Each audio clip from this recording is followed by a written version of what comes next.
Village health clinics పరిధిలో విధులు నిర్వహిస్తున్న సిహెచ్ఓలకు 8 PM FRS ను రద్దు చేయాలని కోరుతూ మంగళవారం రాత్రి పలువురు సిహెచ్ఓలు శ్రీకాకుళం DMHO కార్యాలయం అధికారులకు వినతిపత్రం అందించారు. అనంతరం వారు మాట్లాడుతూ ఉన్నత అధికారులు 8 PM FRS వేయాలని చెప్పడంతో ఇబ్బందులు పడుతున్నామన్నారు. మీడియా మిత్రులకు నా నమస్కారాలు. నేను సిహెచ్ఓగా పనిచేస్తున్నాను ఈ మండలంలో, శ్రీకాకుళం జిల్లాలోని. మాకు న్యూగా వచ్చిన మ్యాట్రిక్స్లో 8 PM FRS అనేది ఇచ్చారు. దానివల్ల ఎలా ఇచ్చారో ఎందుకు ఇచ్చారో తెలీదు. తను ఆలోచించి ఇచ్చారో ఆలోచించకుండా ఇచ్చారో తెలీదు. మా సిహెచ్ఓస్లో 90% ఆఫ్ ఫీమేల్సే ఉన్నారు. వాళ్ళు ఎలా వెళ్తారు, ఎలా 8 PM FRS వేస్తారని ఒక్కరు కూడా ఆలోచించలేదు. అక్కడ కూడా పరిస్థితి కూడా ఎవరికి చాలా వరకు బిల్డింగ్స్ లేకపోయినా కూడా 8 PM FRS అనేది వేయమని చెప్పారు. కొంతమంది బిల్డింగ్స్ ఉన్నా స్టే చేయడానికి కూడా నైట్ టైము తాగేసి ఉన్నవాళ్ళు చాలామంది ఉన్నారు. అక్కడ శ్మశానాలు దూరంగా, శ్మశానాలు దగ్గరలో, చెరువుల్లో ఏదో వరదస్తే మునిగిపోయే ప్లేసెస్లో మాకు ఇచ్చారు. దానివల్ల ఏంటంటే మేము అక్కడ స్టే చేయడానికి కూడా చాలా ఇబ్బంది పడుతున్నాం.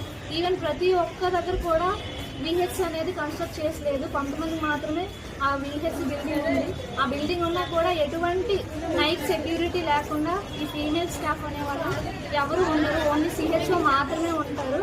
సో వాళ్ళకి ఎలా ప్రొటెక్షన్ లేకుండా మేము ఎలా ఉండాలి, ఎలా FRS చేయాలనేది ఈ ప్రభుత్వం వారు ఆలోచించి ఏదో ఒక డెసిషన్ తీసుకొని మాకు న్యాయం చేయండి. ఇంకా అదేవిధంగా చాలా వరకు వర్క్ బర్డెన్ ఎక్కువైపోతుంది. అది చేసినా కూడా ఎవరు మా సేవలను గుర్తించకుండా, మా బాధలను గుర్తించకుండా 8 PM FRS పెట్టడం అనేది మాకు బాధాకరంగా ఉంది. అదేవిధంగా 42 రోజులు కూడా మేము సమ్మె చేసి, అందరిలో చాలా కష్టపడి సమ్మె చేసి మా బాధలు వింటారని ప్రభుత్వం వారికి మేము అర్జీ పెట్టుకుంటే ఆ రోజు వచ్చి మాట్లాడారు సార్, సత్యకుమార్ సార్, మీకు అన్ని డిమాండ్స్ మేము నెరవేరుస్తాము, మీకు అన్నీ చెప్తాము, ఆఫ్టర్ మీరు సమ్మె విరమించుకుంటే మేము అన్నీ మీరు చెప్పే డిమాండ్స్ అన్నీ కూడా మేము తీర్చుతామని చెప్పి మాకు మాట ఇచ్చి ఆ రోజు మాకు సమ్మె ఆపిచ్చారు. ఆ తర్వాత కూడా మాకు ఒక్క రోజు కూడా మాకు ఎటువంటి మీటింగ్ పెట్టకుండా, మా బాధలు తెలుసుకోకుండా ఈరోజు మ్యాట్రిక్స్లో 8 PM FRS వేయకపోతే 15,000, 5,000 అతనే కట్ చేసేసి మాకు 10,000 ఇన్సెంటివ్ ఇస్తానని చెప్పారు. ఒకవేళ 5,000 ఇన్సెంటివ్ కావాలంటే head quarter stay 8 PM FRS అనేది ముఖ్యంగా వేయాలని చెప్పారు. ఆ 8 PM FRS వేయడానికి మాకు పాసిబిలిటీ లేదు. ఎందుకంటే అక్కడ ఎటువంటి సెక్యూరిటీ లేదు. అట్లీస్ట్ మేము చేసే పనికి కరెక్ట్గా శాలరీ లేదు. ఇన్సెంటివ్స్ కూడా 8 months. విశాఖ ఉక్కుపై సీఎం చంద్రబాబు ఫైట్ ఎలిమెంట్ వ్యాఖ్యలు శీతాకాలంలో కూడా స్థానిక నేత్రాల్లో ఉక్కు పూతను పెంచేసింది. సీఎం వ్యాఖ్యలను అస్త్రాలుగా చేసుకుని వైసీపీ వామపక్ష నేతలు కూటమి ప్రభుత్వంపై తీవ్ర విమర్శలు చేస్తున్నారు. అటు కార్మికుల నుంచి కూడా వ్యతిరేకత వస్తుండటంతో ఎమ్మెల్యే పల్లా శ్రీనివాసరావును రంగంలోకి దించారు. మనం పని చేయకుండా దాన్ని వైట్ ఎలిఫెంట్ మారి పెట్టుకుని కూర్చుంటారు. ఇంట్లో పని చేయించాలి. మనం కూడా పని చేయించోపైన ఏమి అన్సెటిల్మెంట్ ఉందంట్లో? ఎవరు చెప్పారయ్యా నీకు? ఎవడు చెప్పాడు? బుద్ధి ఉండాలి. ఏం తీసుకోవాలి? ఏం తీసుకుంటారు? 12,000 కోట్లు ఇస్తే ఏం తీసుకుంటారు? నీకు వచ్చి మీ ఇంటికి వచ్చి చెప్పాలనా? నేను ప్రైవేటైజ్ చేయనని ఎన్ని గంటలు చెప్పాలి? తమాషాగా ఉంది మీకు. నేను కూడా చూస్తున్నాను. సిఐఐ కాంక్లేవ్ సందర్భంలో జరిగిన ప్రెస్ కాన్ఫరెన్స్ లో ముఖ్యమంత్రి చంద్రబాబు నాయుడు గారు విశాఖ స్టీల్ మీద చేసినటువంటి వ్యాఖ్యానం చాలా దారుణంగా ఉంది, అవాస్తవాలతో కూడి ఉంది. ఆయన ఎత్తుకోవటమే దీన్ని BIFRకి రెఫర్ చేస్తే దాని నుంచి బయటపడేసి 12,000 కోట్లు ఇచ్చి దీన్ని ఆదుకున్నట్టుగా చెబుతున్నారు. ఇది పచ్చి అబద్ధం. BIFRకి ఇది ఈసారి వెళ్ళలేదు. ఎప్పుడో 2000 సంవత్సరంలో వెళ్ళిన దాన్ని ఆయన ఇప్పుడు చెప్పడం అనేది మిస్లీడ్ చేయటం అవుతుంది. రెండోది, ఆయన కార్మికుల మీద నెపం నెడుతున్నారు. ఇంతకన్నా దారుణం ఇంకోటి లేదు. ఇంతకుముందు వాళ్ళు ప్రతిపక్షంలో ఉన్నప్పుడు అదే కార్మిక వర్గం ఆందోళన చేస్తే దానికి సంపూర్ణ మద్దతు ఇచ్చారు. పల్లా శ్రీనివాసరావు గారు ఏకంగా ఆమె నిరాదీక్ష కూర్చున్నారు. వాళ్ళ ట్రేడ్ యూనియన్ దీంట్లో ఉద్యమంలో యాక్టివ్ పార్ట్ నిర్వహించింది. అప్పుడంతా కార్మికులు బ్రహ్మాండంగా చేసి ఇప్పుడు ఈ 1 సంవత్సరమే కార్మికులు 1500 నష్టాలు వస్తున్నాయని చెప్పాలని కోరుతున్నాను. ఇప్పుడు ఉన్నట్టుండి నిన్న వాళ్ళ యాజమాన్యం, స్టీల్ యాజమాన్యం ప్రొడక్టివిటీ లింక్డ్ వేజెస్ అని చెప్పి ఒక సర్క్యులర్ జారీ చేసి టార్గెట్ ప్రకారం రీచ్ అయితేనే మీకు వేజెస్ ఆ ప్రపోర్షన్లో, లేకపోతే వేజెస్ లేవు అని చెప్తే ఇప్పుడు కార్మిక వర్గం తీవ్రమైన ఆందోళనలో ఉంది. ఇప్పుడు దాకా లేని కొత్త దాన్ని ఎందుకు అసలు టార్గెట్ ఉన్నాను చంద్రబాబు నాయుడు గారిని. అసలు వైట్ ఎలిఫెంట్ అంటే ఏంటి చంద్రబాబు నాయుడు గారు అని కాస్త చెప్పండి మాకు. మాకు తెలిసి, రాష్ట్ర ప్రజలకు తెలిసైతే మాత్రం వైట్ ఎలిఫెంట్ అని ఏదైనా మనకు భారం అనిపిస్తే దాన్ని వైట్ ఎలిఫెంట్తో పోలుస్తాం. మరి ఈ రోజున మీరు వైట్ ఎలిఫెంట్తో విశాఖపట్నం స్టీల్ ప్లాంట్ని ఈరోజు పోలుస్తున్నారు అంటే విశాఖపట్నం స్టీల్ ప్లాంట్ మీకు భారం అయిందనా అర్థం? అక్కడున్నటువంటి కార్మికుల యొక్క భారం మీ మీద పడుతుందనా? అక్కడ యొక్క కార్మికుల ఉద్యోగాలు కావచ్చు, వాళ్ళ జీతాలు కావచ్చు, అది మీకు భారంలా కనిపిస్తుందా? మొత్తానికి మొత్తం ఈ విశాఖ స్టీల్ ప్లాంట్ ప్రాజెక్టు మొత్తం కూడా చంద్రబాబు నాయుడు గారికి భారంగా కనిపిస్తుంది కాబట్టి వైట్ ఎలిఫెంట్ అని చెప్పేసి ఈరోజు మీరు కంపేర్ చేస్తూ మాట్లాడుతున్నారు. నేను అడుగుతా ఉన్నాను, ఈ భారాన్నే మీరు వైట్ ఎలిఫెంట్ థియరీ అని అంటున్నారా చంద్రబాబు నాయుడు గారు? మాకు అర్థమైందైతే ఇది. ఇంకేదన్నా ఉంటే మీరు చెప్పండి. ఎంతోమంది చెప్తూనే ఉంటారు, మనం కూడా చూస్తూనే ఉన్నాము. చంద్రబాబు నాయుడు గారి జర్నీ అంతా కూడా ఆయన ముఖ్యమంత్రి అయిన అందరికీ నమస్కారం. నిన్న చంద్రబాబు నాయుడు గారు ఏదైతే స్టీల్ ప్లాంట్ కోసం పుట్టపర్తికి రావడం ఎంతో సంతోషంగా ఉందని ప్రధానమంత్రి నరేంద్ర మోదీ వ్యాఖ్యానించారు. సత్యసాయి జయంతి వేడుకల్లో పాల్గొనడం తన అదృష్టమని పేర్కొన్నారు. సత్యసాయి భౌతికంగా లేకున్నా ఆయన ప్రేమ మనతోనే ఉందని చెప్పుకొచ్చారు. ఇవాళ సత్యసాయి బాబా శత జయంతి ఉత్సవాల్లో ప్రధాని మోదీ పాల్గొన్నారు. लेकिन उनकी शिक्षा, उनका प्रेम, उनकी सेवा भावना आज भी करोड़ों लोगों का मार्गदर्शन कर रही है. 140 से ज्यादा देशों में लाखों जीवन नए प्रकाश, नई दिशा और नए संकल्प के साथ आगे बढ़ रहे हैं. साथियों, श्री सत्य साई बाबा का जीवन वसुधैव कुटुंबकम का जीवन स्वरूप था. इसलिए उनका ये बर्थ सेंटेनरी वर्ष हमारे लिए यूनिवर्सल लव, पीस और सर्विस का महापर्व बन गया है. हमारी सरकार का सौभाग्य है कि आज इस अवसर पर 100 रुपये का स्मृति सिक्का और डाक टिकट भी जारी किया गया है. इस सिक्के और डाक टिकट में उनके सेवा कार्यों का प्रतिबिंब है. मैं इस शुभ अवसर पर दुनिया भर में फैले सभी श्रद्धालुओं, साथी सेवकों और बाबा के भक्तों को हृदय से बधाई और शुभकामनाएं देता हूं. Friends, the central value of Indian civilization is seva or service. All our diverse spiritual and philosophical traditions ultimately lead to this one ideal. Whether one walks the path of bhakti, jnana or karma, each is connected to seva. What is bhakti? Without service to the divine present in all beings. What is jnana? If it does not awaken compassion for others.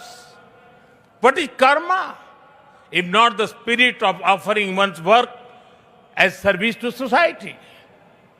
Seva paramo dharma is the ethos that has sustained India through centuries of changes and challenges. It has given our civilization its inner strength. Many of our great saints and reformers have carried forward this timeless message ఈ భూమిపై మనకు తెలిసిన మనం చూసిన దైవ స్వరూపం భగవాన్ శ్రీ సత్యసాయి బాబా అని ముఖ్యమంత్రి చంద్రబాబు నాయుడు అన్నారు. శ్రీ సత్యసాయి బాబా శత జయంతి ఉత్సవాల్లో సీఎం పాల్గొని ప్రసంగించారు. ప్రేమ, సేవ, ప్రశాంతత పరిష్కారానికి బాబా ప్రతిరూపమన్నారు. have come voluntarily to serve, from doctors treating patients for free to billionaires voluntary service of devotees. This is what Sri Baba meant by Manava Seve, Madhava Seva. Wherever I go in any country, when I say I am from Andhra Pradesh, many foreigners tell me, we have visited Puttaparthi, we have received Baba's blessings. This is the greatness and divine glory of Baba. People of all religions and all communities from around the world found peace here. They found solutions to their difficulties and problems. Those who came with burdens returned with renewed energy. భక్తుల్ని ఎంతో ప్రేమగా బంగారు అని పిలిచేవాడు. మీకు చాలామంది గుర్తుంటుంది. ఒకరేదిన వస్తే బంగారు ఒక పని చేస్తావా అని అడిగాడు. ఏంటి స్వామి చెప్పండి అన్నాను. ఈ ప్రాంతంలో, నేను పుట్టిన ప్రాంతంలో త్రాగునీరు లేవు, నేను ఇవ్వాలని సంకల్పం చేశాను, నా భక్తులు ఇస్తారు, కానీ దీన్ని మెయింటైన్ చేస్తానని హామీ ఇమ్మంటే సంతోషంగా నేను స్వీకరించాను. దానిపైన ఆ ప్రాజెక్ట్ని పూర్తి చేసిన సంకల్ప సిద్ధి భగవాన్ సత్యసాయి గారు బాబా అని చెప్పి నేను మీకు తెలియజేస్తున్నా. ఇది ఒకటే కాదు, విలువలతో కూడిన విద్యను 1వ తరగతి నుంచి PhD వరకు ఉచితంగా అందించారు. 102 సత్యసాయి విద్యాలయాలు, 60,000 మంది పిల్లలకు ఉన్నత విద్యను అందిస్తున్నాయి. 2 సూపర్ స్పెషాలిటీ ఆసుపత్రులు, 2 జనరల్ హాస్పిటళ్లు, 2 మొబైల్ హాస్పిటల్స్. రోజు 3,000 మందికి పైగా రోగులకు సత్యసాయి సేవా ట్రస్ట్ ద్వారా వైద్యం అందుతుంది. ప్రజలకు సేవ విషయంలో ప్రభుత్వాల కంటే వేగంగా సత్యసాయి స్పందించేవారు. రాయలసీమకు తాగునీరు, ఇంకొక పక్క తెలంగాణ, తమిళనాడు దగ్గర 1,600 గ్రామాల్లో 30 లక్షలకు పైగా నీరిచ్చిన ఘనత బాబా గారిది. సత్యసాయి సేవలు ప్రపంచమంతా విస్తరించేలా 1972లో ఏర్పాటైన సత్యసాయి సెంట్రల్ ట్రస్ట్ కృషి చేస్తుంది. ఈ ట్రస్ట్ అయితే 140 దేశాల్లో 200 కేంద్రాల్లో సేవ అందిస్తుంది. ఏ సంస్థకు లేని విధంగా సామాన్యుడికి తాగునీరు ఇవ్వాలని సత్యసాయి ఆలోచించారని డిప్యూటీ సీఎం పవన్ కళ్యాణ్ అన్నారు. నీటి జలజీవన్ మిషన్ ను ఆయన ప్రేరణగా నిలిచారని పేర్కొన్నారు. పుట్టపర్తిలో నిర్వహించిన సత్యసాయి శత జయంతి ఉత్సవాల్లో పవన్ పాల్గొన్నారు. అత్యంత వెనుకబడిన అనంతపురం జిల్లాలో ఆయన పుట్టడం ఆనందాన్ని కలిగిస్తుందన్నారు. శ్రీ నరేంద్ర మోదీ గారికి నా హృదయపూర్వక నమస్కారాలు. అలాగే తన అపారమైన అనుభవంతో రాష్ట్రాన్ని సమర్థవంతంగా నడిపిస్తున్న నాయకులు, గౌరవ ముఖ్యమంత్రి శ్రీ చంద్రబాబు నాయుడు గారికి, భారతరత్న శ్రీ సచిన్ టెండూల్కర్ గారికి, శ్రీమతి ఐశ్వర్య రాయ్ బచ్చన్ గారికి, సోదరులు నారా లోకేష్ గారికి, వేదికపైన ఆసీనులైన ప్రతి ఒక్కరికి, మంత్రివర్గానికి, బాబా గారు మహాసమాధి అయిన తర్వాత దాన్ని సమర్థవంతంగా నడిపిస్తున్న శ్రీ రత్నాకర్ గారికి, ప్రతి ఒక్కరికి పేరు పేరున నా హృదయపూర్వక నమస్కారాలు. ప్రత్యేకించి ఇక్కడికి వచ్చేసిన సత్యజయంతి సందర్భంగా ఇక్కడికి వచ్చిన భక్తులందరికీ, సాయిబాబా భక్తులందరికీ మనస్ఫూర్తిగా మీ అందరికీ నా నమస్కారాలు తెలియజేస్తున్నాను. సత్యసాయిబాబా గారి గురించి, గొప్పతనాన్ని గురించి మన దేశస్తుల కంటే విదేశీయులు ఎక్కువ చెప్తారు ఆయన గురించి. కొన్ని సందర్భాలు ఇప్పుడు సింగపూర్ వెళ్ళినప్పుడు ఒక 30 సంవత్సరాల క్రితం చైనీస్ ఇళ్లలో చూశాను సత్యసాయిబాబా గారి ఫోటోగ్రాఫ్. అలాగే ఒక హాలీవుడ్ యాక్టర్ స్టీవెన్ సిగాల్ అని చాలా సంవత్సరాల క్రితం, క్లోజ్ టు ఒక 20 సంవత్సరాల క్రితం అనుకుంటా, చిరంజీవి గారిని ప్రత్యేకించి అడిగి, మా అన్నయ్య చిరంజీవి గారిని ప్రత్యేకించి అడిగి నేను బాబా గారిని కలవాలి అని చెప్పి ఇక్కడ బెంగళూరులో ల్యాండ్ అయ్యి ఇక్కడ ఫ్లైట్కి ఆయనకు వచ్చి ఆశీర్వాదాలు తీసుకుని వెళ్తే నాకు చాలా ఆశ్చర్యం కలిగేది. ఒకరి గొప్పతనం ఒకరి తేజస్సు ఎలా తెలుస్తుందంటే ఎలా వెళ్ళి దీని గురించి నేను అనుకుంటా ఉండేవాడిని. బాబా గారిది వెలిసింది భారతదేశంలో అత్యంత వెనుకబడ్డ జిల్లా అనంతపురం, రాయలసీమలోని అనంతపురం జిల్లా. ఆయన పుట్టుక కూడా అత్యంత వెనుకబడ్డ జిల్లా, నీటికి కూడా కొరత ఉండే జిల్లా, వలసలు వెళ్ళిపోయే జిల్లా. అలాంటి జిల్లాని ఎంచుకున్నారు ఆయన జన్మకు కూడా. అందుకని అలాంటి జన్మ తీసుకున్నాడంటే మహానుభావులే తీసుకోగలరు. ఒక 40 సంవత్సరాల క్రితం ఎవరైనా ఊహించుకోగలమా? దేశ విదేశాల నుంచి చాలామంది భక్తులు, విదేశీయులు అందరూ వచ్చి దీని అభివృద్ధికి పాటుపడతారని. సో ఒక ఆధ్యాత్మిక తేజస్సు, విశ్వ ప్రేమ ఉన్న వ్యక్తుల వల్ల ఇది సాధ్యం. అలాంటి వ్యక్తులకు భగవాన్ శ్రీ సత్య సాయిబాబా శత జయంతి మహోత్సవాల సందర్భంగా హిల్ వ్యూ స్టేడియంలో జరిగిన కార్యక్రమంలో మంత్రి నారా లోకేష్ ప్రసంగించారు. మనుషుల్లో ప్రేమ ఉన్నంత వరకు సత్య సాయిబాబా మన మధ్య ఉంటారన్నారు. ఇక్కడకు వచ్చినప్పుడల్లా బంగారు అని బాబా పిలిచినట్లుగా అనిపిస్తుందని సత్య సాయిబాబాను స్మరించుకున్నారు.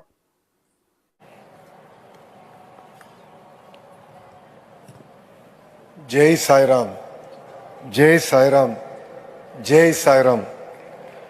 Honorable Prime Minister Shri Narendra Modi ji, Honorable Chief Minister Shri Nara Chandrababu Naidu garu, Honorable Deputy Chief Minister Pawan Kalyan garu, Shri Sachin Tendulkar garu, Srimati Aishwarya Rai Bachchan garu, Shri Ratnakar garu, all revered elders, dignitaries, devotees, volunteers, students and the global Sai family, heartfelt namaskaram and congratulations on the historical centenary celebrations of Bhagwan Shri Satya Sai Baba.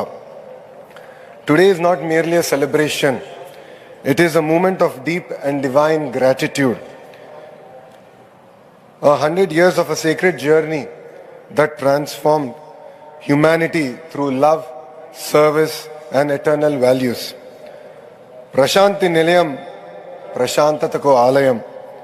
ఇక్కడికి వచ్చినప్పుడు బంగారు అని బాబా గారు నన్ను పిలిచినట్టు అనిపిస్తుంది. మనసులో ప్రేమ ఉన్నంత వరకు భగవాన్ సాయి సత్య బాబా మన మధ్యలోనే ఉంటారు. శ్రీ సత్యసాయి బాబా గారి శత జయంతి ఉత్సవాల్లో పాల్గొంటాం నా అదృష్టంగా నేను భావిస్తున్నాను. మనం నిజం మాట్లాడితే సత్యసాయి బాబా మన మధ్యలో ఉంటారు. భగవాన్ చెప్పినట్లు సేవే మన కులం, సమానత్వమే మన మత్వం. Hands that help are not holier than lips that pray. Satyasai cheppina love all, serve all, help ever, hurt never. Manandaram ఆదరంగా తీసుకోవాలి. My life is my message అని ఆయన జీవితాన్నే మనకు పాఠంగా నేర్పారు Sathya Sai. From a humble village rose a divine mission that today stands as a global beacon of spirituality and service. His life and teaching continue to uplift millions across continents, cultures, faith and age groups. A message anchored in universal love, harmony and selfless service relevant for every human being. Following the sacred path laid by Bhagwan Sri Satya Sai Baba, the Sri Satya Sai Central Trust and Sri Satya Sai Seva organizations are delivering unparalleled service to society. Healthcare for the healthiest global standards, delivered with compassion as its guiding principle. Super specialty hospitals offering critical life అభ్యుదయం పేరుతో పాయకరావుపేట నుంచి ఇచ్చాపురం వరకు చేపట్టిన cycle ర్యాలీకి ప్రజల నుంచి మంచి స్పందన లభిస్తుందని విశాఖ రేంజ్ డీఐజీ గోపీనాథ్ నర్సీపట్నంలో తెలిపారు. గత 16 నెలల కాలంగా 876 కేసుల్లో గంజాయితో సంబంధం ఉన్న 2500 మంది వ్యక్తులకు అరెస్ట్ చేశామని వెల్లడించారు. సో ఈరోజు వార్షిక తనిఖీలో భాగంగా నర్సీపట్నం రావడం జరిగింది.